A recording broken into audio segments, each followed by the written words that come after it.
the most delicious, airy and light focaccia you'll ever make. Come on. So good. Subscribe, like, and follow for more recipes. Alright, let's begin by activating our yeast. We're going to add a 7-gram dry active yeast packet and mix that in with 400 grams of warm water. Add a tablespoon of honey, mix that in and set aside for around 5 minutes until you see that it's frothing and coming alive, just like this. Now we've got that ready, we're going to season 500 grams of a strong white bread flour with 15 grams of salt. Mix that salt in and then we're going to add our yeasty water that we activated earlier. Mix that until it comes together, and bear in mind this is going to be a very wet dough. We're not going to need a stand mix, we're just going to do this using a spoon. Once that flour's been mixed in and a dough has formed, we're going to add 2 tablespoons of a good extra virgin olive oil. Again, mix that in until it looks a little something like this. It's going to look messy, don't worry about it, just trust the process. We're going to cover this with some cling film and then maybe a rag on top just to secure it. We don't want any air getting in here and forming a crust. Proof in a good warm place for 20 minutes. Once you've proofed this, we're going to do a pull and fold. So taking your spoon, just scoop underneath the dough, lift up and fold onto itself. Keep turning and I pick 4 points, the top, the bottom, left and right.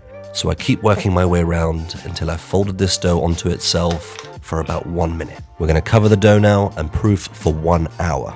This is going to be the longest proof that we have to do. It's going to get easier after this, I promise. Once the hour's up, you can see all the bubbles, you can see it's coming alive, and your focaccia is starting to come together. And it's going to be super light, super airy, and so fluffy. Now we're going to repeat this pull and fold motion that we were doing earlier with a spoon, except this time we're going to use our hands. So make sure you generously oil your hands. I don't want this sticking to your hands because like I said earlier, it's going to be a very wet dough. So make sure it's well oiled and then simply grab from underneath the dough, lift up and fold onto itself. Keep doing this pull and fold for about a minute, minute and a half. And what we're doing here is we're improving the quality of our focaccia. When this is done right, it's going to strengthen the gluten and gently incorporate air into the dough without kneading it.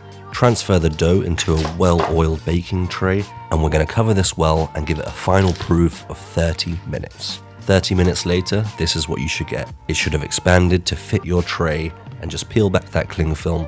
Oil your hands very generously because again it's going to stick to it, and here comes the fun part where we're going to poke our focaccia and we're just going to create these little pockets and bubbles which are going to crispen up, but then we're also going to throw some flavor into there. So I added some extra virgin olive oil which I've soaked in some fresh thyme, and then I generously cover this focaccia with some amazing flaky sea salt. You of course can be as creative as you want with the toppings. You can throw in some harissa, some red onions, olives, you name it, rosemary, tomato, whatever comes into your mind, whatever you can think of, whack that in there, experiment with it, play with it.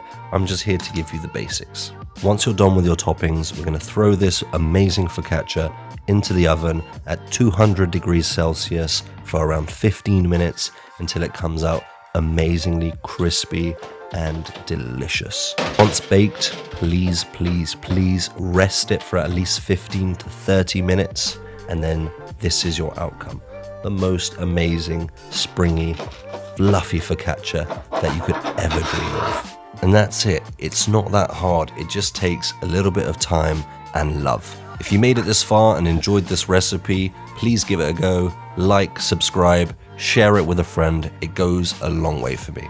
Thanks for watching, and please, like always, if you do make this recipe, tag me in it. I want to see your creations.